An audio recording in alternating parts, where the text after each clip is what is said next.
Bonjour et bienvenue sur Karting TV, votre émission dédiée au karting. C'est déjà notre troisième rendez-vous de la saison, ça veut dire que la troisième manche de notre championnat régional a eu lieu. Nous allons donc forcément beaucoup parler de Varennes durant cette émission. Mais pour l'heure, il est absolument inutile que je vous parle du KartMag numéro 200.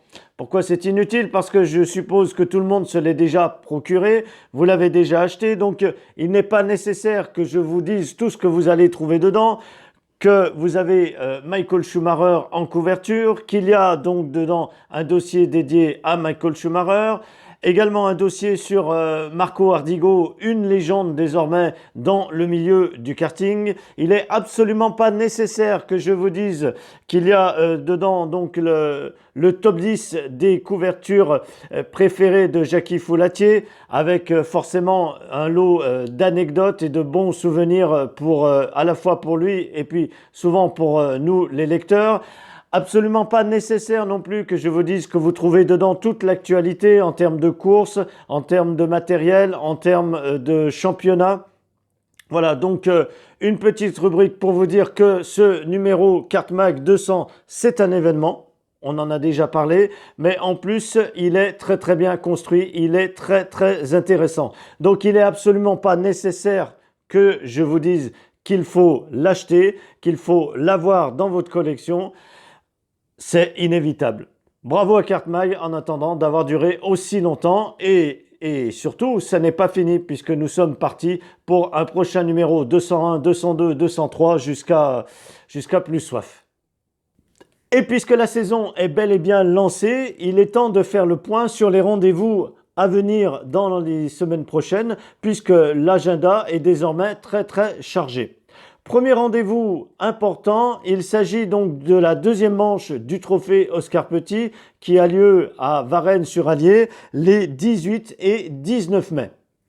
Rendez-vous ensuite à la fin du mois de mai. Alors, week-end chargé, il va falloir faire un choix. Soit vous pouvez vous rendre les 25 et 26 sur le circuit de Marcilla en Combrailles où a lieu le championnat 20 000 tours, une rencontre de cartes historiques. Nous vous en avons déjà parlé ici dans cette émission sur Karting TV.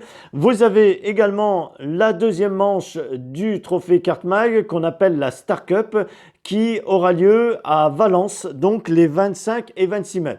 Nous vous précisons que nos caméras seront présentes à Valence à l'occasion donc de cette Star Cup afin de récupérer un maximum d'images, d'interviews pour réaliser un petit compte-rendu de ce week-end que nous mettrons en ligne très très prochainement. Donc suivez bien l'actualité sur le site de Karting TV.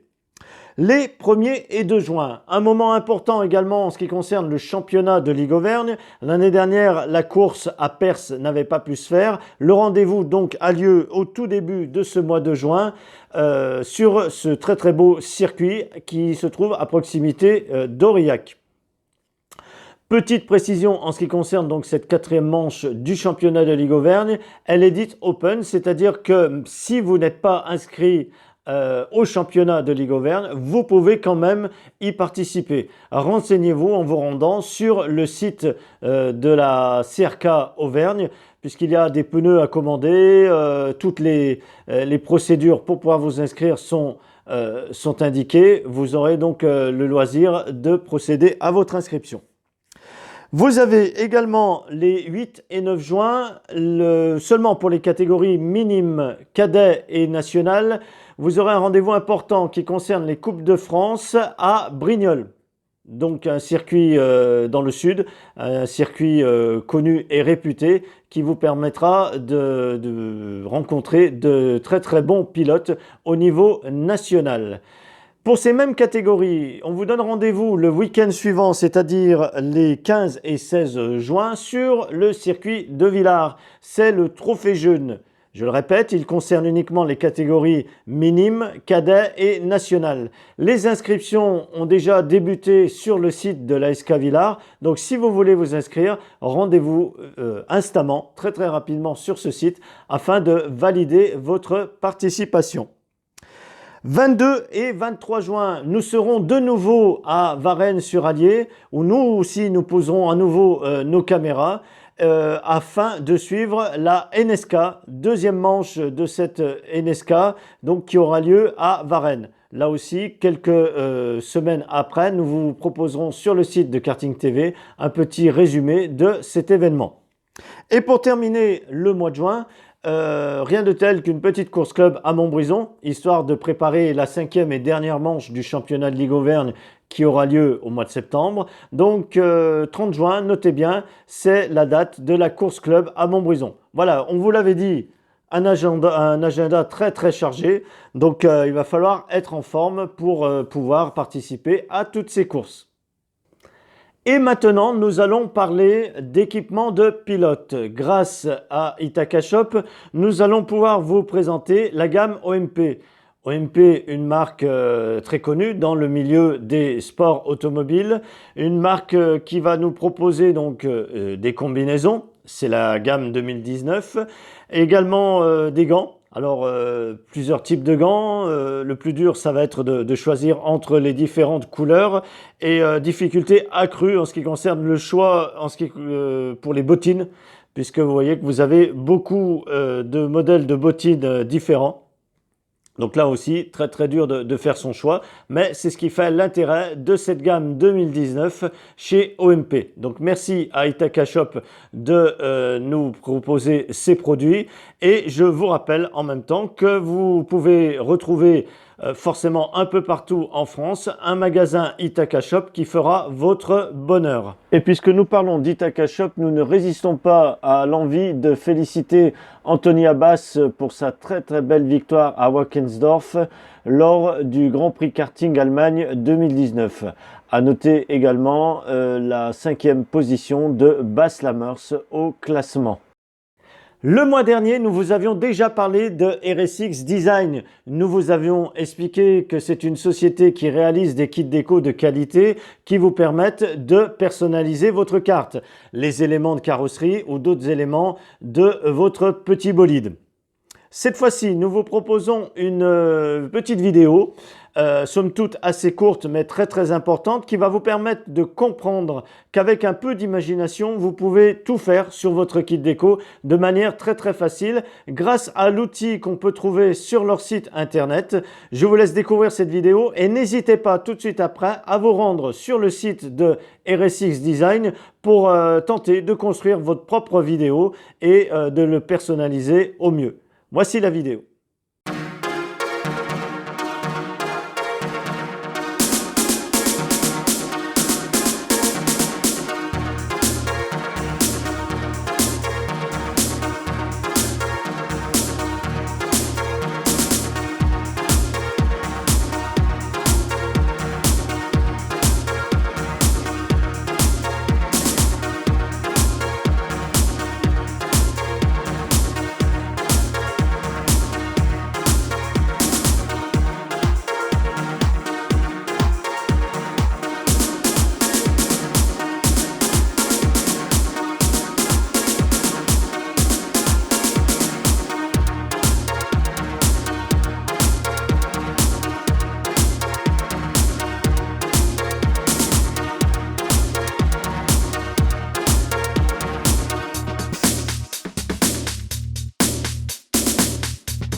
Parlons maintenant transmission. L'élément très très important qui permet d'utiliser la puissance moteur pour l'emmener sur le train arrière afin d'avancer, c'est la chaîne.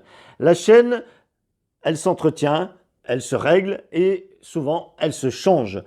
Pour tout savoir sur ces éléments en ce qui concerne la transmission, la chaîne, nous sommes allés voir Julien Granvaux du team JRT Praga. Julien Granvaux, bonjour, merci de nous accueillir à nouveau au sein du team JRT Praga. Aujourd'hui, vous allez nous parler à nouveau technique, mais on va parler transmission surtout, c'est bien ça? Oui, on va voir donc la tension de chaîne, l'usure de la chaîne et comment la régler, l'entretenir. Voyons ça tout de suite. Julien, nous venons donc de démonter le pare-chaîne et il semblerait qu'il y ait un problème avec la chaîne qui est posée sur ce châssis. Donc oui, effectivement, on voit qu'il y a un point dur. Donc le point dur, on voit en tournant la roue. On voit là donc la tension qu'il y a ici par exemple. On fait tourner un petit peu. Là, on voit qu'elle est un petit peu plus dure. Voilà. Et après, elle est vraiment très très lâche. Voilà. Donc ça, c'est un signe que la chaîne est vraiment usée. Donc on va procéder au changement maintenant.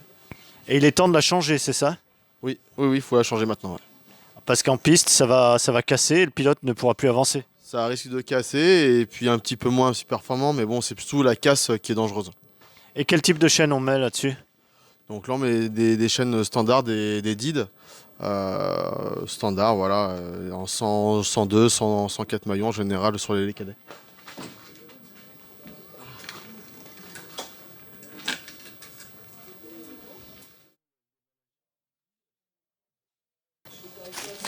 Donc c'est quelle taille ça? Celle-ci, on va mettre une 98. Et comment on choisit la taille? La taille, c'est en fonction de l'emplacement du moteur sur la platine, sur le châssis et de la couronne évidemment aussi.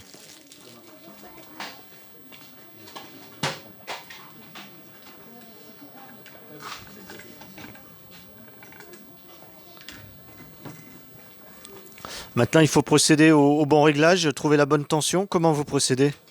Donc on positionne déjà la chaîne dessus. Après, on vient tendre le moteur comme ça. Donc là, elle est vraiment très tendue, on voit. On la détend un petit peu. On resserre les brides.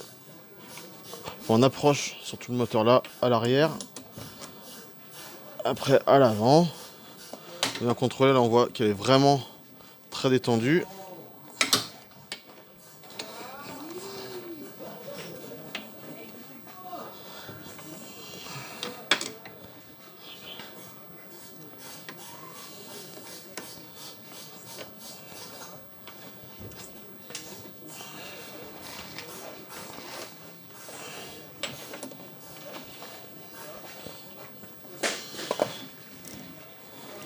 Voilà, là on voit la tension qui est partout là. Pareil quand on tourne la roue. Voilà. Il faut qu'il y ait environ 1 cm de débattement comme ça, de haut en bas. Voilà, tout le tour soit bien régulier. Et voilà. Et quelle est la durée de vie d'une chaîne en termes de temps ou de nombre de courses? La durée de vie, ça dépend de la graisse que l'on met, la graisse à chaîne que l'on met, de la tension que l'on met. Pareil, quand on roule aussi sous la pluie, c'est quand même, ça s'use plus vite avec la projection d'eau, de gravillon qui vient dedans. Donc c'est à nettoyer régulièrement et à faire bien l'entretien de la chaîne surtout. C'est très important. Et au niveau donc de la lubrification, qu'est-ce que vous nous conseillez? Nous on utilise la graisse à chaîne, donc Lexoil, donc on est partenaire, et qui dure assez longtemps, qui graisse bien. En général, on les graisse nous à toutes les séries, mais elles font presque 2 séries sans remettre de graisse, mais c'est quand même bien de mettre régulièrement pour bien lubrifier. Et quelle est la façon de bien graisser une chaîne pour savoir quelle quantité il faut mettre d'huile, pas trop, ou faire en sorte qu'il n'en manque pas? Le mieux c'est de la mettre. On fait un tour de chaîne, pas un tour de roue, mais un tour de chaîne surtout qu'il reste partout. D'en mettre trop, ça sert à rien parce que ça s'en va partout dans le carter, sur le châssis, ça salit plus qu'autre chose. Et bien sûr, on retrouve tous ces produits dans le camion du team JRT, j'imagine. Tout à fait, oui. Eh bien, merci Julien Granvaux. Et puis, bien, rendez-vous à la prochaine course pour une autre leçon technique. Merci, au revoir. Elle était là à Marcilla, mais elle n'était pas là au Coteau. Par contre, elle était là à Varennes. Nous sommes allés rencontrer ce mystérieux pilote de la catégorie X30 qui apparaît et qui disparaît et que nous ne connaissions pas. Rencontre avec Sophie Gabila. Rares sont les féminines dans le paddock et nous avons la chance aujourd'hui de nous trouver avec Sophie Gabila, qui n'est pas d'Auvergne, qui vient de beaucoup plus loin. Sophie, bonjour. Est-ce que tu peux nous parler de toi, s'il te plaît? Bonjour, oui effectivement, je suis du club de Saint-Amand-Montrond, donc je fais partie de la Ligue Centre. Mais malheureusement cette année il n'y a pas de X30, donc j'ai demandé au président de Ligue Auvergne si je pouvais éventuellement faire la Ligue Auvergne, parce qu'effectivement on est 19-20 par course, donc c'est plus intéressant, donc voilà, c'est pour ça que je suis là. Est-ce que l'Auvergne te plaît? Est-ce que les circuits sont jolis? Bah écoutez, oui, j'ai fait Marcilla, je connaissais pas du tout. J'ai découvert le circuit pour la course. C'était un circuit marrant, on a eu un peu toutes les conditions, mais bon, ça m'a permis d'apprendre, de m'améliorer. Donc oui, et puis Varennes que je connais un petit peu parce que j'ai déjà roulé 2 ou 3 fois en course. Donc oui, j'apprécie les circuits d'Auvergne. Je les connais pas tous et je pense que j'en ferai pas forcément d'autres sur la ligue, mais bon, en tout cas ceux-là sont appréciables. Et tu roules sur quel type de châssis avec ton X30? Alors, je suis sur du Tony Kart Racer 400 AS. Est-ce que tu as un préparateur moteur, quelque chose de spécifique? Oui, mon préparateur moteur, c'est FF Engine. Et puis, pour tout ce qui est châssis, on traite avec Malvosport. Et quelle est la suite pour Sophie? Quelles sont les épreuves qui t'attendent dans les mois qui viennent? Alors, rien de défini encore. Je ne sais pas du tout parce que, bon, entre le travail et puis le côté financier, ça va dépendre, mais certainement d'autres courses sur Varennes. On a une chance de te voir à la Yamé qui a lieu ici au mois de septembre à Varennes, avec une épreuve réservée aux filles. Oui, c'est en projet, donc j'essaie de faire tout pour justement pouvoir venir. Donc, on essaie de se préparer au mieux. Eh bien, le rendez-vous est pris. Merci Sophie et à bientôt. Merci, au revoir. Intéressons-nous maintenant à cette troisième manche du championnat de Ligue Auvergne qui a eu lieu sur le circuit de Varennes. Première chose à retenir, c'est que la pluie est venue jouer les troubles faites tout au long du week-end et surtout le dimanche au moment des manches qualificatives, pré-finale et finale. Alors, il a plu sans pleuvoir, sans trop mouiller, une piste qui est humide mais qui sèche vite ou qui va vite recevoir à nouveau des gouttes d'eau. Donc un vrai casse-tête pour les pilotes et les mécanos. Comment on part en pluie, en sec? Ça a été assez compliqué, assez difficile, mais au final, on a obtenu de très belles courses.